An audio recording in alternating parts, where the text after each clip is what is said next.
આપણે કોઈ એસ્ટ્રોલોજીની વાત હોય કે વાસ્તુની વાત હોય તો આપણે યાદ કરતા હોઈએ છીએ કે કોઈક જ્યોતિષને બોલાવીએ, કોઈક બાપુને બોલાવીએ, તો આપણા મનમાં કેવી છબી આમ ઉભરતી હોય છે કે બાપુ હશે તો આમ ધોતી પહેરીને આવશે, આમ મોટો ચાલ્લો કર્યો હશે, બહુ જ બધી માળાઓ પહેરી હશે ને એકદમ આમ ઓહો. એટલે આજે આપણે બે મળીને એક બાપુને લાવ્યા છીએ. પણ સાહેબ, આ બાપુ એવા છે જેમને અમે લોકો, મારો પરિવાર, ઘણા વખતથી એમની સાથે કનેક્ટેડ છીએ, એમની સાથે વિશ્વાસ રાખીને એમને અંગત વાતો, પ્રશ્નો પૂછીને અમે લોકો એનું નિરાકરણ બાપુ કહે છે અમુક વસ્તુઓ, અને આજે આપણે અહીંયા બાપુ સાથે વાત કરવાના છે. બાપુ, જય માતાજી. જય માતાજી, જય માતાજી. ખૂબ આનંદ થયો આપને મળીને. ખાસ કરીને હિતુભાઈ, આપને તો ઘણી વખત મળવાનું થતું, આજે મોનાબેનને પણ મળવાનો લાભ મળ્યો મને. ઘણા બધા વખતથી મને હિતુભાઈ, જ્યારે હું યુએસ હતો ને ત્યારે ઘણા બધા કલાકારો જ્યારે યુએસ આવે ત્યારે હું એવું ઈચ્છતો कि જ્યારે હિતુભાઈ આવશે ત્યારે कुछ भी हो जाए मैं હિતુભાઈ को लेके आऊंगा. હું મારા ઘરે હિતુભાઈને રહેવા બોલાવીશ. આવું મારા મનમાં ક્યાંક ઊંડે ઊંડે થતું. અને આ વખતે એક સંજોગો એવા ગોઠવાયા કે મારે આપને ત્યાં આવવાનું થયું અને મારા ઘરે રોકાય. વાહ, બહુ સરસ. તો જ્યારે હું ગાડી ચલાવીને જતો હોઉં ત્યારે હું ખાસ એવું વિચારું કે હું હિતુભાઈને ફોન કરું, કાં તો હિતુભાઈ મને ફોન કરે, તો એટલીસ્ટ મારી જે ઓફિસ છે એ મારા ઘરથી 20 માઇલ દૂર છે, 30 મિનિટનો રસ્તો થાય તો મને તમારી સાથે વાત કરવાની એ સમયમાં મજા આવે. વાહ વાહ બાપુ, એ સેમ ફિલિંગ મને જે તમારી સાથે વાત કરું ને ત્યારે એક તો પ્રશ્ન સાથે હું તમને વાત કરું કે બાપુ આવું છે તો હવે શું કરીએ કે કેવી રીતે કરીએ, અને એનું જે તમે સોલ્યુશન આપો ને સાથે સાથે આપણી વાત થતી હોય તો જે મને શાંતિની અનુભૂતિ થાય ને, જે આમ થોડોક આમ સ્ટ્રેસમાં હોઈએ આપણે અને પછી આઈ ગેટ સેટલડ, અને એટલા સિમ્પલ જવાબ હોય, એટલી સિમ્પલ વાત હોય કે આમ તમારી પાસેથી ક્યારેય મેં મોટી વાત સાંભળી જ નથી કે તમે આ તોડીને અહીંયા બનાવી દો ને આ કરી દો, એવું ક્યારેય નથી સાંભળ્યું મેં. તમારા ભાગ્યમાં જે છે ને એ જ ભગવાને આપ્યું છે. તમારા ભાગ્યમાં છે એ જ ભગવાને આપ્યું છે.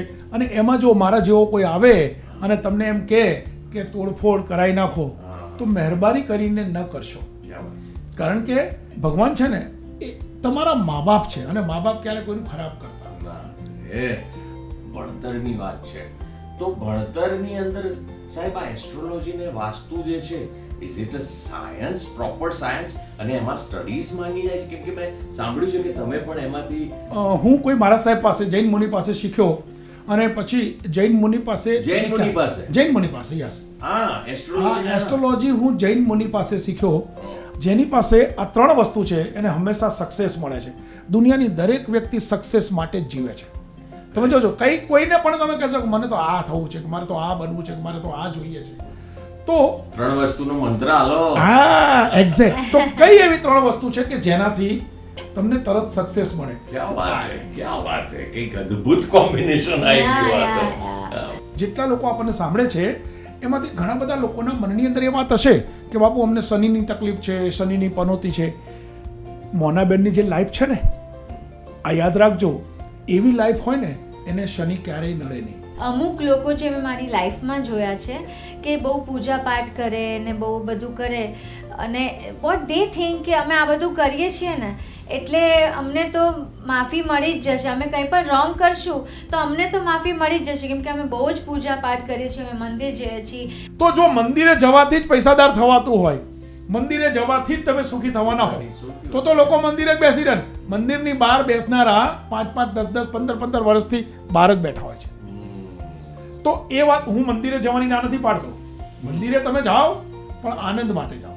તમે ફેમિલી સાથે નીકળ્યા છો, કોઈ સરસ મંદિર છે, દીકરાને બતાવો કે જો આપણું મંદિર છે, દર્શન કરો. દીકરાને તમે એમાં 5ની કે 10ની નોટ આપો ને એને કહો કે લે આ દાન પેટીમાં નાખ. ઘણા લોકો મને પૂછે છે કે બાપુ મંદિરમાં દાન કરવું જોઈએ? કારણ કે ભગવાન તો આપણને આપે, આપણે શું ભગવાનને આપીએ? પણ સાહેબ, હું એવું માનું છું કે મંદિરમાં દાન એટલા માટે કરવું કે મંદિર છે ને એ આપણી સંસ્કૃતિ ટકાવવાનો પ્રયત્ન કરે છે. શું આપ માનો છો કે મહેનત અને અપેક્ષાના પ્રમાણમાં વધુ ફળ અને સફળતા મળવી જોઈએ, તેમજ નસીબ વધારે સાથ આપે તો? દુનિયાની દરેક વ્યક્તિ પોતાનું ભાગ્ય બદલવાની કોશિશ કરે છે, અને હું ચોક્કસ માનું છું કે ભાગ્ય પણ બદલાય છે. તો કેવી રીતે? કુલ 3 રીતે ભાગ્ય બદલાય છે: ગ્રહોથી, કર્મો દ્વારા અને ભૂમિ થકી. આપણી કુંડળીમાં ગ્રહોને યોગ્ય જગ્યાએ ગોઠવવા એ આપણા હાથમાં નથી. તેથી ગ્રહોથી આપણે ભાગ્ય બદલી શકતા નથી. આ ભાવમાં કરેલા કર્મનું ફળ આવતા ભાવમાં મળે છે. તેથી કર્મોથી પણ ભાગ્ય બદલી શકાતું નથી. તો ભાગ્ય કઈ રીતે બદલી શકાય? આપણું ભાગ્ય માત્ર ને માત્ર ભૂમિ દ્વારા જ આપણે બદલી શકીએ છીએ. તમે જે જગ્યાએ તમારા પરિવાર સાથે વસવાટ કરો છો, જે ભૂમિ ઉપર વેપાર અને ધંધો કરો છો, તે ભૂમિ જો વાસ્તુની દ્રષ્ટિએ બેલેન્સ હશે તો નિશ્ચિત તમારા જીવનમાં સમૃદ્ધિની લહેર આવશે. ભૂમિનું વાસ્તુ બેલેન્સ કરવા શું કરવું? અને આપણી જે ભૂમિ છે તો શું તે વાસ્તુની દ્રષ્ટિએ બેલેન્સ છે?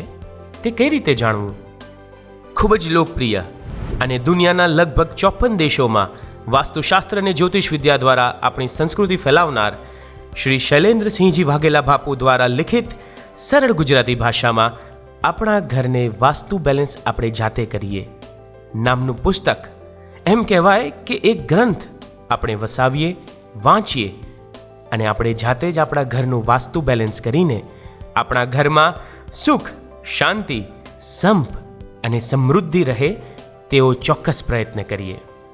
આજે જ આ અમૃતરૂપી ગ્રંથ વસાવો, વાંચો અને જીવનમાં સફળતા મેળવો. વિશ્વભરમાં લોકપ્રિય અને જાણીતા શ્રી શૈલેન્દ્રસિંહજી વાઘેલા બાપુના 30 વર્ષના વાસ્તુ અને જ્યોતિષના અનમોલ જ્ઞાન અને ગાઢ અનુભવની અનુભૂતિ માટે આજે જ સંપર્ક કરો.